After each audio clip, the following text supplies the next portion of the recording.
Pada suatu hari Rasulullah SAW ditemui oleh malaikat Jibril. Rasul pun bertanya, ada apa wahai Jibril?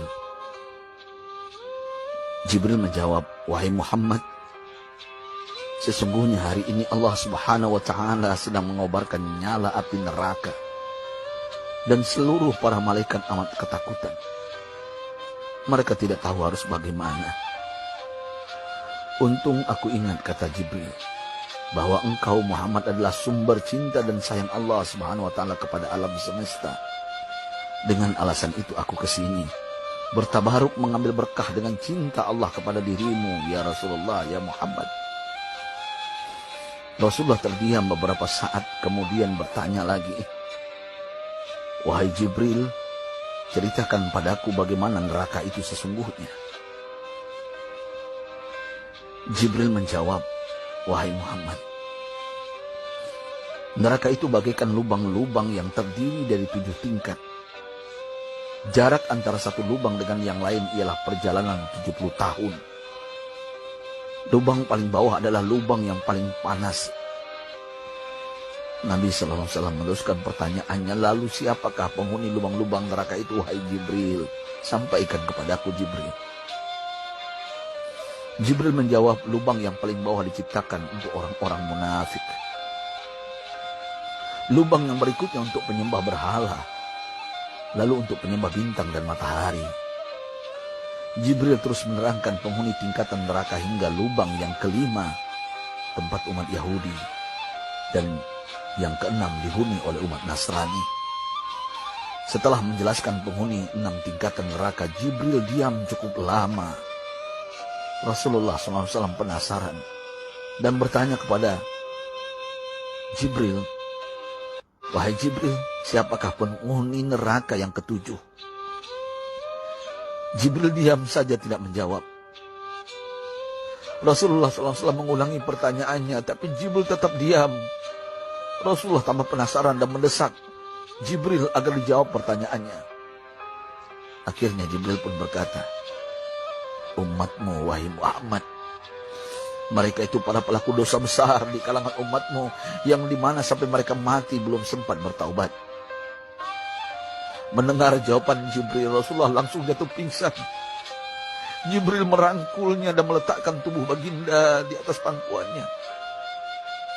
Tak berapa lama Rasulullah SAW sadar dan langsung menangis bersimbah air mata dengan terisak-isak. Rasulullah mempertegas pertanyaannya, wahai Jibril, apakah benar ada di antara umatku yang masuk neraka? Jibril menjawab, benar wahai Muhammad, pelaku dosa besar di antara umatmu yang belum bertaubat. Setelah itu Rasulullah menghadap kiblat dan sujud kepada Allah dalam isak tangisnya.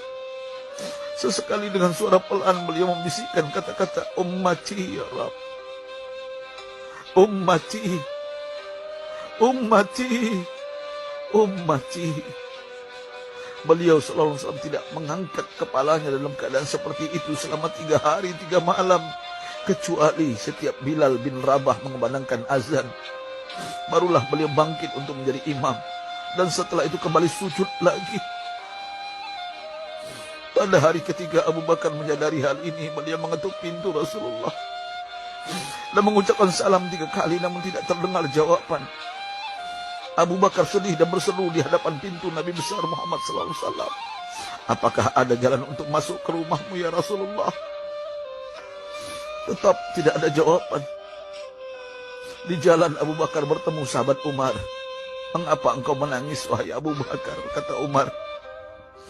Abu Bakar menceritakan keadaan Rasulullah SAW.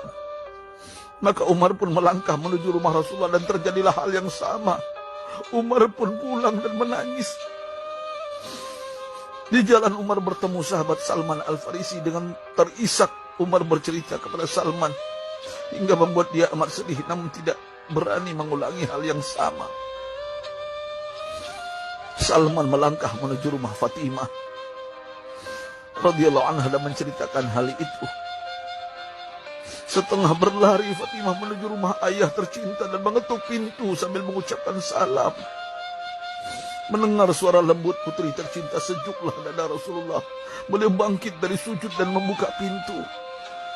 Alangkah terkejutnya Fatimah melihat Rasulullah, ayah tercinta, amat kurus dan pucat. Fatimah memeluknya lalu menangis. Wahai ayah, apa yang terjadi? Mengapa engkau amat sedih seperti ini? Rasulullah kembali menangis dan berkata dengan suara lirih, wahai Fatimah, belahan jiwaku, bagaimana mungkin aku tidak sedih sedangkan Jibril mengatakan akan ada kelak umatku yang akan masuk neraka.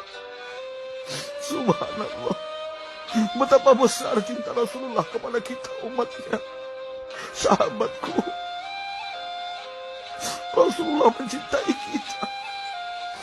Antaman ma'aman ahbabta, engkau akan berkumpul dengan orang yang kau cintai. Mari kita mencintai baginda Nabi besar Muhammad SAW yang mencintai kita, umat yang tidak rela kita masuk neraka.